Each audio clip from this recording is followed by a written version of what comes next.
Welcome to our tutorial on how to create internal repair orders for in-stock vehicles. Let's get started.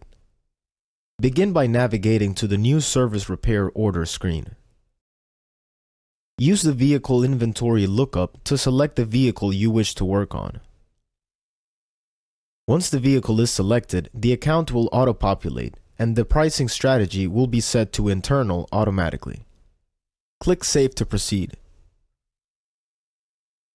Now select the standard operation code for your job line and make sure the labor type is internal. You can add labor, parts, sublet, and miscellaneous items. When it's time to close the internal repair order, navigate to the Cashiering tab. Under the Internal Charges section, click the pencil icon.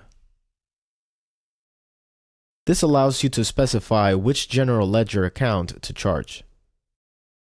Once you've chosen the appropriate account, click Save. This will take you back to the Cashier module where your internal charges will now be displayed. Now that the internal charges are complete, you can update the line status and invoice and post the repair order just as you would with any other RO.